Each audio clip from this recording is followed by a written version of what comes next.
When I married Jerry, I inherited some real estate from my grandparents. They suggested I use it to secure our future, but advised keeping it a secret, even from Jerry. They thought it was wise to have a passive income that only I knew about, ensuring my financial security. Unfortunately, Jerry has often crossed boundaries with our possessions and finances. For example, he tried to give away gifts I bought for my parents to his own, just to boost his image. This upset me, especially when he reacted poorly to being confronted. Recently, my concerns grew when I noticed $22,000 was missing from an account I manage for our living expenses. This account was meant to supplement the income Jerry contributes. I didn't remember making such a large withdrawal, so I can only assume Jerry took the money. When I confronted him about the missing funds, he casually admitted that he had lent the money to his mother, Kayla, who was facing some troubles. He did this without my knowledge or consent. This revelation was quite shocking, as it not only involved a large sum of money, but also demonstrated a lack of communication and respect for our mutual financial decisions. Such actions have made me reconsider our relationship dynamics. If our marriage cannot be built on mutual respect and transparency, particularly regarding finances, it might be necessary to reevaluate our future together. The idea that what one spouse acquires automatically belongs to the other without discussion is not a sustainable way to manage a marriage. If this approach remains unacceptable, then perhaps, regrettably, the solution might be to consider a separation. It's all right, I suppose.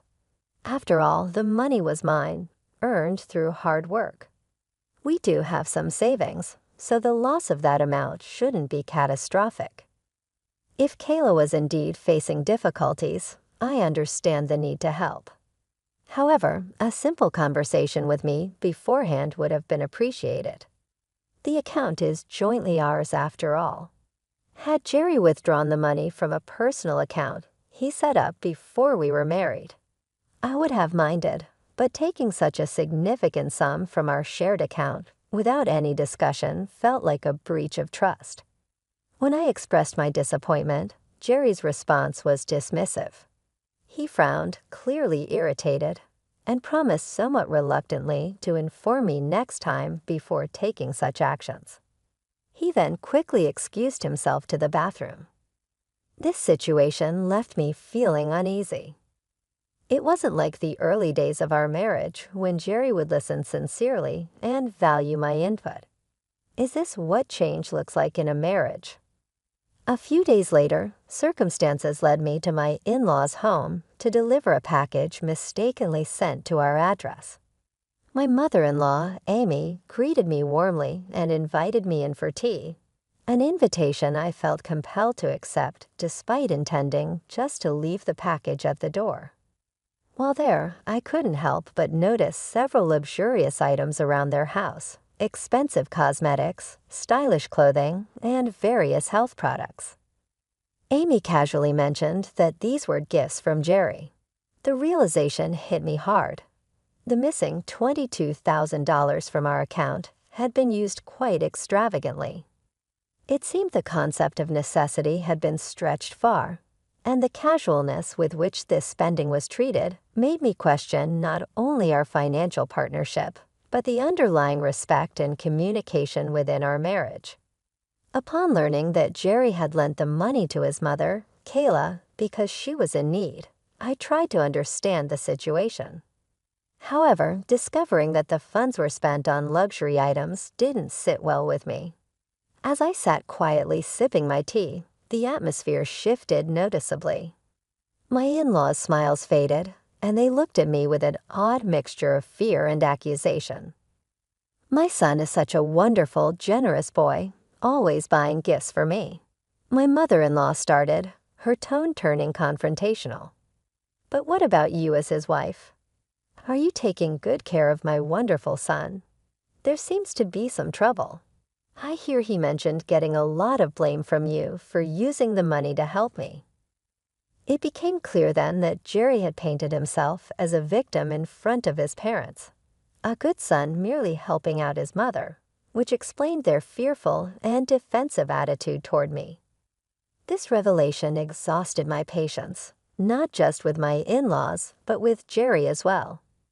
I had never anticipated such a lack of support and understanding in my marriage, pushing me to consider divorce seriously. I started envisioning a future where, post-divorce, I would move back to my parents' home, a two-story structure over 32 years old, designed before my brother was born. It used to house our family of 5 comfortably, but now it stood largely empty and was becoming impractical for my aging parents who struggled with mobility.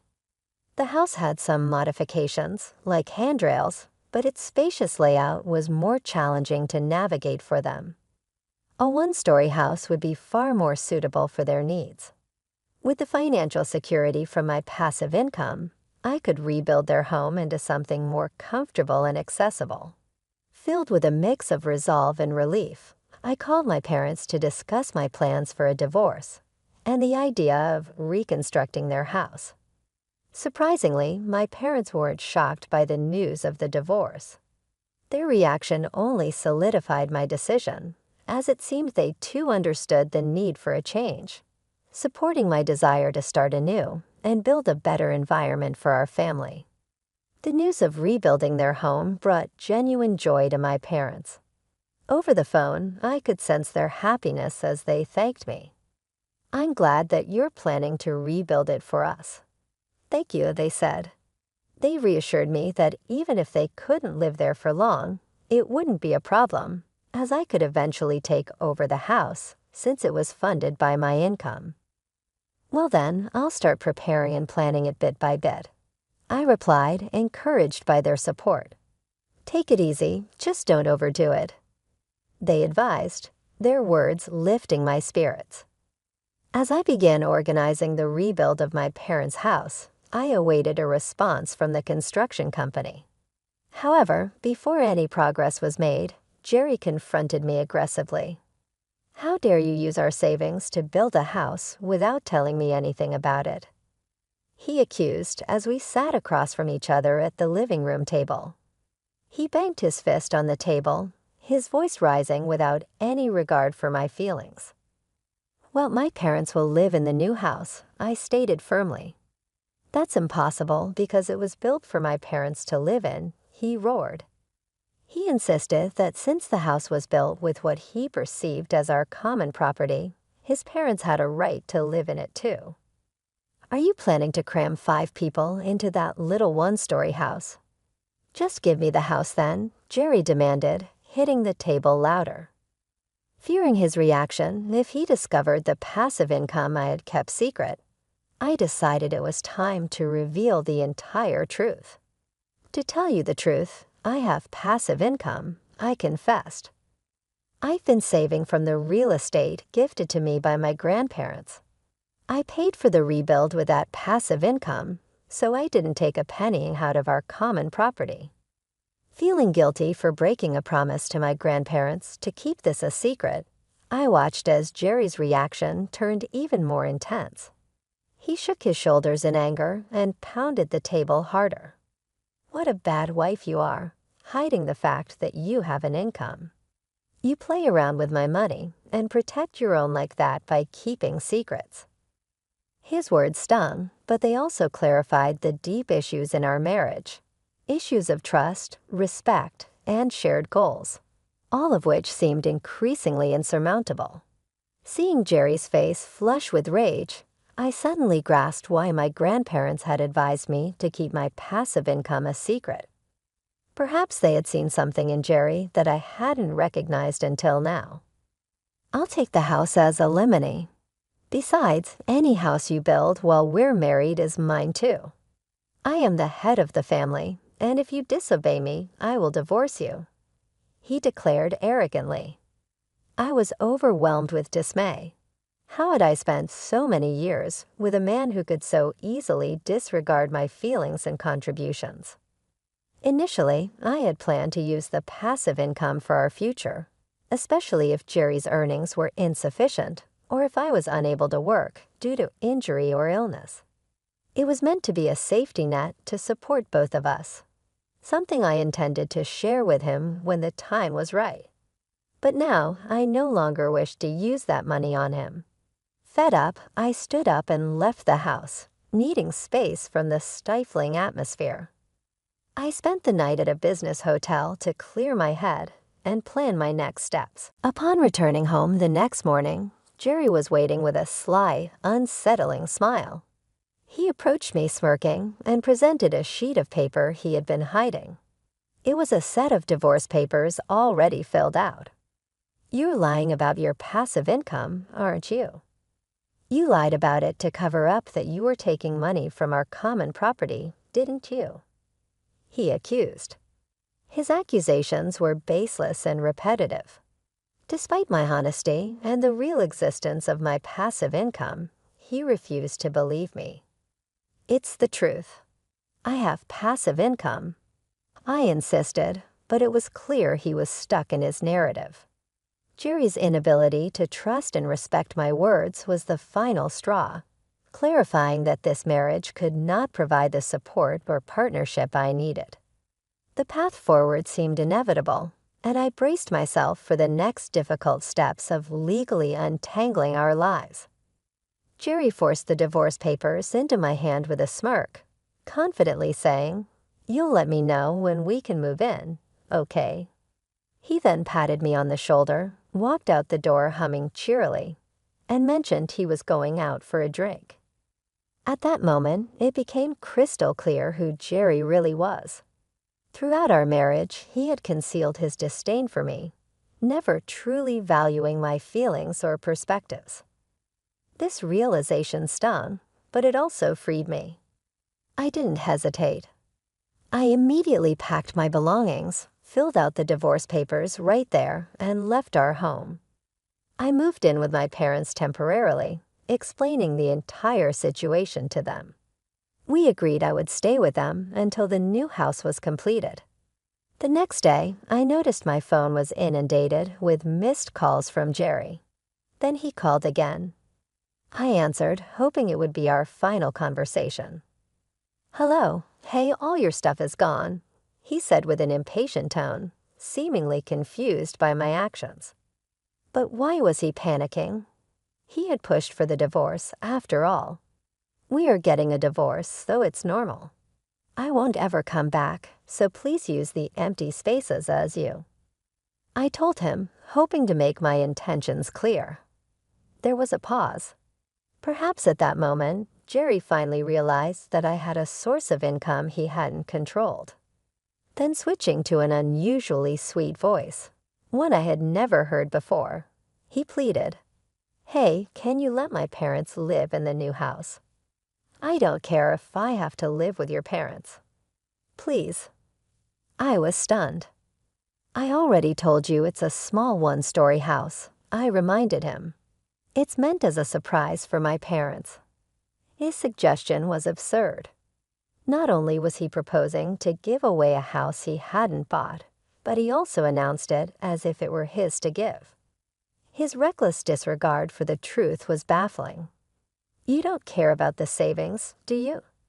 You have no idea how much I worried about the money I would give to you as an allowance, and the money I saved for our living expenses. He continued. This conversation only solidified my decision. Jerry's understanding of our finances and our relationship was completely skewed. It was clear that moving forward without him was not only a choice but a necessity.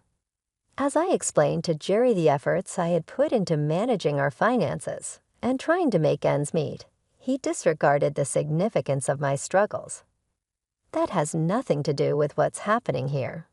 You are just careless with money and leave all the hassle to other people. And you present to your parents as if you prepared everything by yourself, right?" I confronted him, highlighting his tendency to take credit for my efforts. Jerry's response, or rather his sudden silence, only intensified my frustration. It was clear he was trying to paint himself as the orchestrator of everything, and wanted to gift the house I built for my parents to his own, capitalizing on my sincerity to impress them. It was both shallow and deceptive. In the end, you're just trying to take advantage of my goodwill and claim my property. There is no justification for you to trample on my feelings and intentions like this. I will not give you the house that I built with all my heart and soul for my parents, just so you can show off, I declared firmly, rejecting his plea outright. Jerry grew louder, perhaps in desperation. But husbands and wives are supposed to help each other. I'll tell them that you built it. Please, we're not a married couple anymore, are we?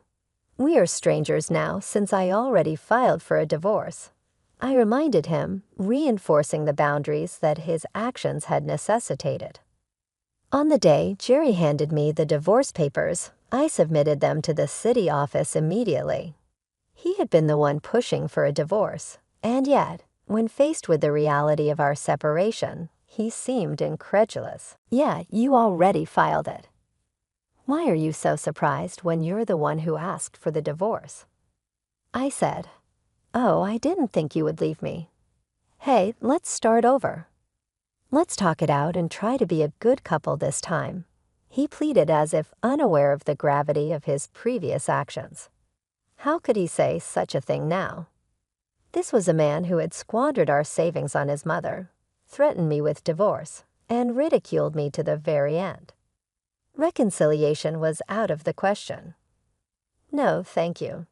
Please give my regards to your parents," I said brightly as I ended the call.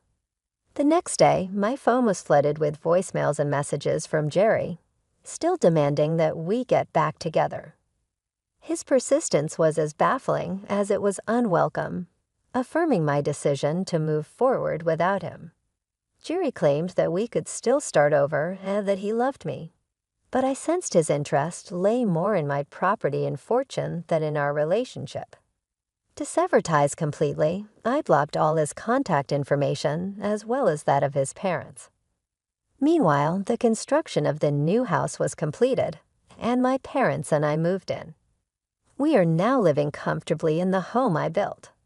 Sometime later, I met with a mutual friend who was also acquainted with Jerry, and I shared the news of our divorce. My friend offered words of sympathy and updated me on what had transpired with Jerry and his family. It turned out that Jerry had abruptly resigned from his job, claiming he no longer needed to work hard because he had acquired real estate. However, unable to contact him, his company was left in a bind. The next day, Jerry attempted to retract his resignation, but his bosses, frustrated by his unexplained disappearance and the problems it caused, lectured him. They demanded an explanation, but Jerry, unable to admit he had been banking on my income, lied about his circumstances. Eventually, the truth about our divorce came out, and his lies were exposed. His company realized he tried to manipulate things for his own benefit and refused to rehire him. Jerry, who had mocked my passive income and called it a lie, now found himself in a tough spot. He moved back in with his upset parents and is struggling to find a new job due to his shady departure from his last one. It seems he's finally facing the consequences of his actions. As for me, life has taken a positive turn. I'm living with my parents in the house I built, working in my dream job, and enjoying life. The passive income I saved for our future is now going to support those who have stood by me. This change has brought me a sense of renewal and peace, proving that moving on was the best choice for my well-being.